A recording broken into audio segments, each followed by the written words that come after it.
اینجا یه جزیره خصوصی 250 میلیون دلاریه. قشنگ هرچی که بخواین تو این جزیره خصوصی هست.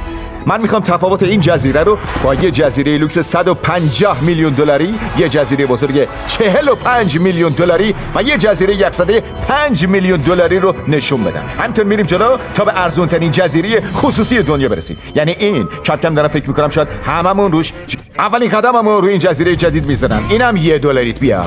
ممنون قربان. که اینجا رو به من فروختیم. دیگه مال خودت رفیق. بریم ببینیم چی خریدم. در نگاه اول باید بگم کوچکتر از چیزی که فکر میکردم. وقتی $1 پول میدی، یه خورده بلوک و یه کاسه توالت کهنه گیرت میاد. دستشویشو پیدا کردم. کلی دیرکای چوبی یلخی پلخی. تعداد دیرک‌ها از مساحت اینجا بیشتره. البته به اینا میگم بریم برد. تو قایق و بریم دیگه. آره همونطور که بریم. میبینی اینجا هیچی نداره، برای همین میترکونیم. در ادامه ویدیو میریم سراغ یه جزیره 150 میلیون دلاری و همینطور یه جزیره خفن 250 میلیون دلاری. ولی قبلش میریم سراغ یه جزیره $1 میلیون به اسم جزیره میمون. بله درست شنیدین، تو این جزیره چند صد تا میمون وول میخورن. حالا فهمیدم چرا اسمش گذاشتن جزیره میمون. این میمون اسمش چیه؟ اسمش اودیه. اودی پرتغالمو گرفت. خب وقتی میمون غذا به نظر میگیرنش، همه میمونای این جزیره برای ارتباط با آدم‌ها یه استراتژی دارن. گولتون میزنن که فکر کنین باهاتون دوست شدن و بعد غذاتونو میدزدن. باشه برای خودت، باشه برای خودت. عاشق میمونه یکیشون شدم. رفت تو قایق. اگه دارین فکر میکنین که تو این جزیره کجا باید بگیریم بخوابیم، میگم اینجا 6 تا کلبه لوکس روی آب است که هم خونه آدم‌هاست هم میمونا. میمونه اینو برداشت و ول کنم نیست جیمی. اینا برای فیلمبرداری میخواین؟ میشه یه دقیقه ارزش بگیرن؟ ممنون. خیلی خب دوربینم پس گرفتم. میخوای باش؟ ای وای بابا کلاتو میخواد. خیلی خب کلاه رو میتونی برداری. تا فیلم تموم بشه اینا منو لخ میکنن. دارن همه چی رو ما از هم میدوزن. تازه تو این جزیره خیلی چیزای خفن‌تر از میمون هم هست. میدونه این جزیره اصلا جزیره نیست، در واقع روی یه شبکه گیاهی خیلی بزرگ قرار گرفته که از دل شن و آب اومدن بالا و باعث شده این جزیره که امروز میبینیم رو تشکیل بدن. اینجا جزیره $1 میلیون یا بوته $1 میلیون؟ آخه اصلا خاک نداره. خودت چی میگی؟ من نمیدونم.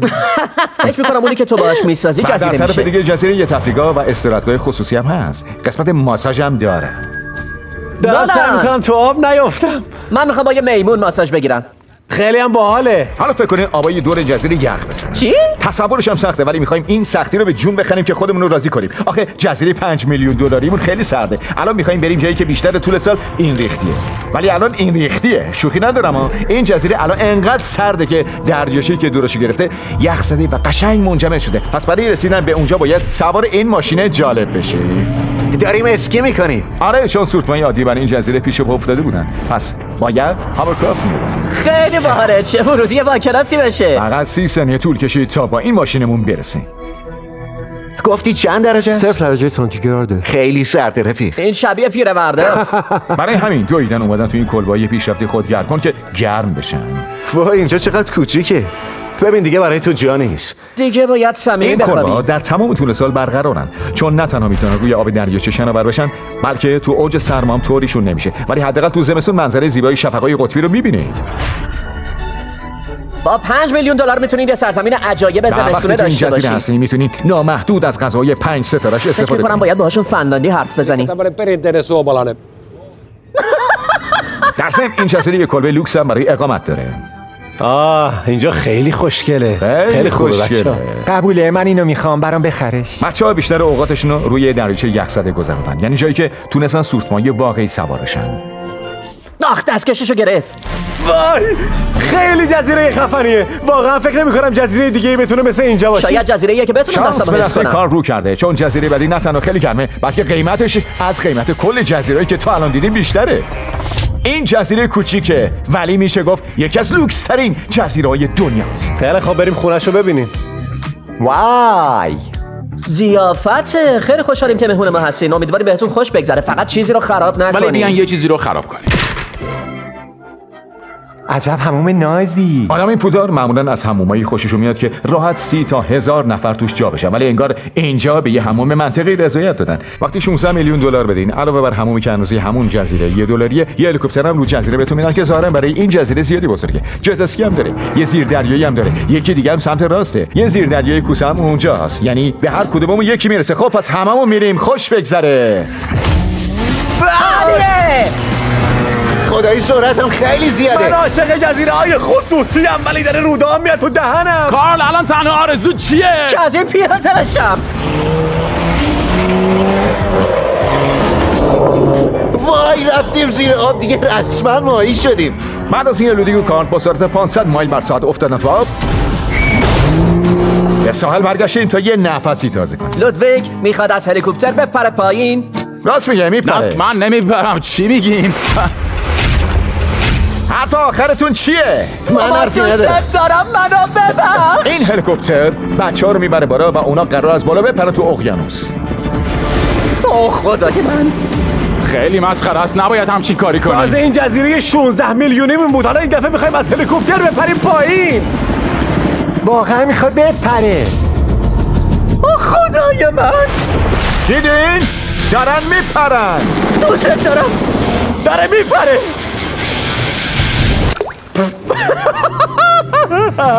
هر کی میگه پول خوشبختی نمیاره جزیره شخصی نداره، چون من الان واقعا خوشبخت هستم. و حالا جزیره 45 میلیون دلاری. این جزیره انقدر بزرگه که همش تو قاب جا نمیشه.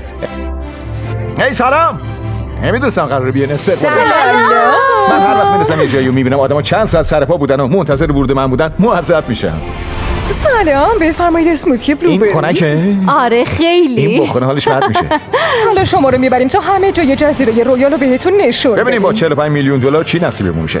مسیرش از طول جزیره آخری هم طولانی تره. این جزیره با ارزش 45 میلیون دلار یه عمارت، یه کافه رستوران و یه سرآشپز شخصی داره. میشه منم تکون بدم؟ من تکون نمیدم. بیرون عمارت جکوزی هم داره که به یه آبگیر دید داره که قراره توش جت اسکی کنیم. و همینطور یه استخر با بهترین ویویی که به عمرم دیدم. از پشت دوربینم به همین خفنیه که من میبینم. و اگه به هر دلیلی نخواستین تو عمارت ببینید 5 تا کلبه لوکس کنار ساحل است که انتخاب کنین. جیمی اجازه هست؟ اجازه؟ پریدم. اجازه است؟ ولی من با کلاسم.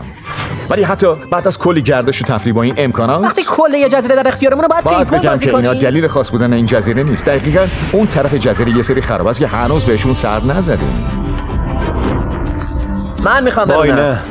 خیلی خواب آماده ای؟ آره. الان باید یه کمی بزنیم به جاده خاکی تا برسیم انتهای چرا جاده. همیشه باید کار رانندگی کنه؟ نه فکر می‌کنم چون که من. آخ وای پسر این سفریه. این سرعت 4 برابر سرعت مجازه. نمیدونم اینجا پلیس جلو آدمو میگیره یا نه، ولی این خب جزیره گفتم که بازداشتگاه بدونی. داره. نه نداره. پس بازداشتگاه نداره. و وقتی دیدیم جاده تموم شد رسیدیم به جایی که بیش از 100 سال پیش روستایی مردم این جزیره بوده. آره؟ میگم میخوای بری زیر این سقفی که بیشتر از 100 آره سالشه؟ مطمئنم رو سر من یکی نمیریزه.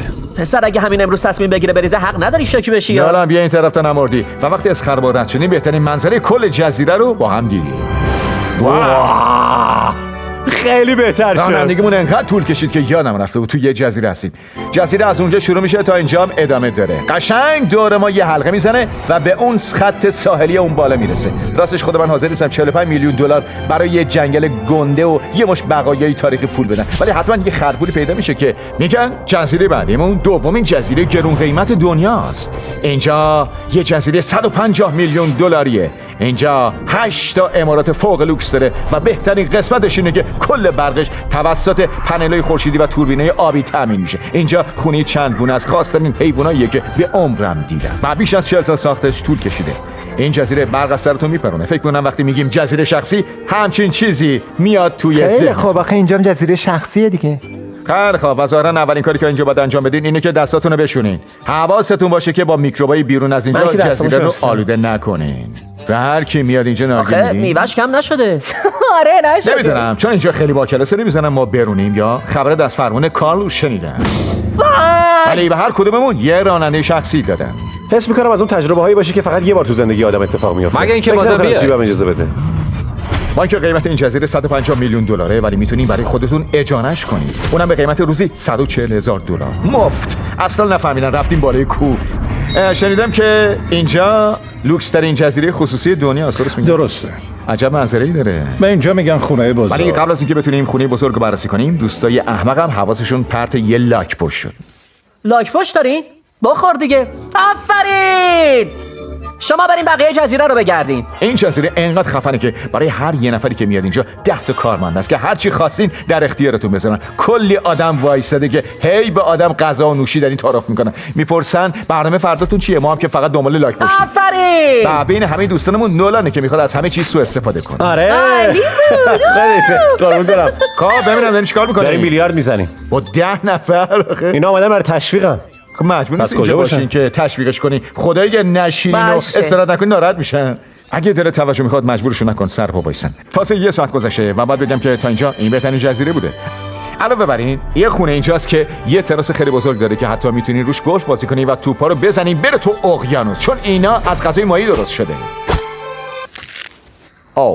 باید بلندتر بزنه که به کسی نخوره. اون فلامینگو رو میبینی؟ اینقدر چیزای خفن اینجاست که هنگ کردن. فلامینگو میخوان پرواز کنن، همه جا هستن. از ما خوششون نمیاد مگه اینکه بهشون غذا بدیم. داداشای من بیاین جلو. ولی فلامینگو تنها حیوانای خاص این جزیره نیستن. وای اونجا نگاه کن. این دیگه دایناسوره. خیلی خفنه. باور کنین یا نه این لاک پشت بالای 200 سالشه. آقای لاک پشت، اسم من جیمیه. از نوادگانم اومدن اینجا بهشون بگو چقدر من خفن بودم. بعد از اون یه مش لموری که ساکن جزیره بودن دورمون کردن. بیا ببینم. جیمی نمیدونم متوجه شدی یا نه ولی 2 تا نمی‌دونم، لمر رو اصلا می‌خوام تکون سرتن. نخورم. میخوای بهشون غذا تو رو بدن؟ خدا نکن. اگه میخوایم بدونی که این حیوانات خاص از کجا اومدن، باید بگم بیشترشون گونه‌های در خطر انقراضن که مالک جزیره ریچارد برنسون همشون رو خرید آورده اینجا که نذاره منقرض بشه. جای خفن داشت که حتی نتونستیم فیلم بگیریم. تنیس بازی کردیم، بسکتبال بازی کردیم، یکی دیگه از امارات‌ها رو دیدیم. برای اولین بار رفتم توی وانه آب یخ. دستتون اومد دیگه. کلی کار است که آدم تو این جزیره انجام بده و واقعا آدمو گیج میکنه. این یکیش واقعا ترسناکه. قشنگ ترسیدم. می‌خوایم بدونی چی واقعا ترسناکه؟ چی؟ آخرین جزیره اونجا میبینمتون. پس چرا نمیری؟ در راه رسیدن به جزیره 250 میلیون دلاری تو آبای پر از کوسه توقف کردیم. باید هزینه این ویدیو رو در بیارم دیگه. الان کلی کوسه منو احاطه کرد. حس میکنم بدترین کابوس زندگیمه. باید بگیم چند تاشون خیلی نزدیک شدن. بدترین قسمتش اینه که تا کارم با این تبلیغ تموم نشه نمیتونم بیام بیرون. استامبل گایز یه اپ موبایل برای بازیه که توش 32 نفر سر یه تاج آدم با هم باید رقابت. دیوونه باشه که همچین کاری بکنه. استامبولیا پول ندادن که منم برم اون پایین. کوسان برای چی اومدن اینجا؟ وای خیلی نزدیکن. تازه کاراکتراشون برای فصل جدید همه شبیه مستر بیستن و کلی انیمیشن هم ازش درست کردن. خب این کله مربعه رو ببین. میخوام چند تا کوسه رو بندازم به جون جیمی. تازه یه لول جدید هم بهش اضافه کردن. ولی بعد تا جایی که میتونین الگوها رو دنبال کنین تا زنده بمونین و هر چی بیشتر زنده بمونین بازی هم سخت‌تر میشه.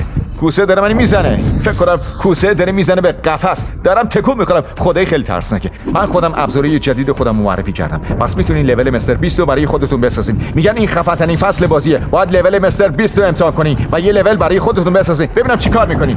کوسه دارن خودشونو میکوبن به قفس. خب من دیگه باید بیام بیرون. خب وای زنده ای. استامبل گایز دانلود کنید تا دوباره مجبور نشم برم تو قفس. بریم یه کاری کنیم ارتباطی به کوسه نداشته باشه. حالا بدهی‌هایی که سر این ویدیو بالا آوردم اون صاف کردم. ولی به جزیره 250 میلیون دلاریمو میزنیم. اینجا یه جزیره خصوصی 250 میلیون دلاریه. این جزیره خارق‌العاده یه شهر بازی کامل با بیش از 10 تا سرسره آبی داره. تازه یه بارون هوای گرمم داره. و کلی سرگرمی دیگه که به ذهنتون میرسه. و ما کل جزیره رو در اختیار داریم. اینجا هیچ بازدید کننده دیگه ای نیست. ولی از بین تمام امکاناتی که تو جزیره قبلی دیدیم این یکی روی دست همه‌شون بلند شده. دقیقاً وسط جزیره یه سرسره آبی غول پیکر هست. با اینکه بچهای 8 ساله سوار اینا میشن ولی من یکی نمیرم چون از ارتفاع میترسم. ولی قبل از اینکه بریم سرسره سواری یه سری به بقیه تفریحاتی که اینجاست میزنیم. اینجا بالای 100 تا جت اسکی هست. خدایی یکم زیاده. اینم یادم نره که چند تا زیپلاین هم هست که این سایره مصنوعی رو به هم وصل میکنه. کلا دیگه واسه چیه؟ مگه به کجا میخوایم بریم؟ به زمین دیگه. یعنی بعضی وقتا آدم خدایی خیلی ترسناکه. آره موفق باشین. ممنون. کار تو چرا عقب افتادی؟ خیلی باحاله. راستش خیلی هم ترسناک نیست. و اگه صاحب این جزیره باشین میتونین برای 13000 تا از دوستاتونم به هر کدوم از این 5 استخر واقعا بزرگ دعوت کنید. وای این یکی انگار تو بازی ماینکرافت ساخته باشن. خیلی خنده داره که الان فقط 2 نفر توشن. نولان شده اندازه نقطه. این جزیره با قیمت 250 میلیون دلار باید حیوانای خاص هم داشته باشه. این طاووسه. آقا باید بیاین به سوالای من جواب بدین. آقا هر بازی که به ذهنتون میرسه هم دارم. کاش همه 13,000 تا آدمی که میگن اینجا بودن تا ببینن نولان چقدر بد بازی این میکنه. بیلیارد فوتبالیه. این جزیره یه چیزایی داره که اصلا نمیدونستم وجود دارن. ولی یه چیزی که متوجه شدم اینه که برای ما 4 نفر تعداد زیادی ناجی تو جزیره حضور دارن. تو این جزیره چند تا ناجی هست؟ بالای 100 نفر. واقعا با این همه ناجی آدم باید سعی کنه غرقم بشه. گفتم بد نیست امروز رو مرخصشون کنم برن. تا حالا شده کسی این جزیره رو اجاره کنه؟ نه اصلا. پس ما اولیشیم. تو دیگه تو زیادی چرا راحت تکه نشستی. دادی؟ خیلی راحتی به خدا. بعد از اینکه 100 تا ناجی رو فرستادیم پایین تصمیم گرفتم که من و بچه‌ها رو به زور سوار یه سرسره کنم. باید رفتیم. وای خدای من. بچه ها میدونی از این یکی خطرناک چیه؟ اون یکی امشب چرا اینقدر ظاهرش که ترسناکه؟ ترسناکه. میگم اصلا بی خیالش بشین. ارتفاع یکی 41 متره. این یکی بلندترین سرسره آبی کل آمریکای شمالیه. نگاه میکنم ولی نمیفهمم. این آسمون ولی خراشه. میترسم. قله عجب اسم بیباک. دلگرم کننده ای. چه استقبالی. چقدر اومدیم منم بالا؟ دیگه دارم میترسم. خیلی اینا از خوب قبل بالاخره منتظر رسیدیم ما بالا. بودن؟ آره. اگه بدونی این بالا چه باد شدیدی میوزه. وای اون پایین رو نگاه نکنید. اوه ببینین این جزیره چقدر خفن. خود من هی کارل اونی که دماغشو نگرفته باید بره. تحویل باره. بگیر. ناجی میگه تو باید بری. مامان دوستت دارم. اون طرف میبینم تو. خیلی خوب برو. وای انگار تریلی زد بهم. بزنید بریم. وای. بهتر پشتار من بیای. باشه. وای. وای خود من چرا اینقدر سرعت داره؟ واقعا اینقدر ترسناکه؟ فقط به خاطر شما میخوام برم با اینکه سرسرای بزرگ حسابی منو میترسونه ولی میرم. هم بریم. خیلی سرعتش زیاده. با اینکه تو تمام طول مسیر سرسره داشتم خفه میشدم ولی باید بگم که این جزیره واقعا خفن بود. یه چیز دیگه برای دانلود استانبول گایز این کد اسکن کنید و برنده $10,000 باشید.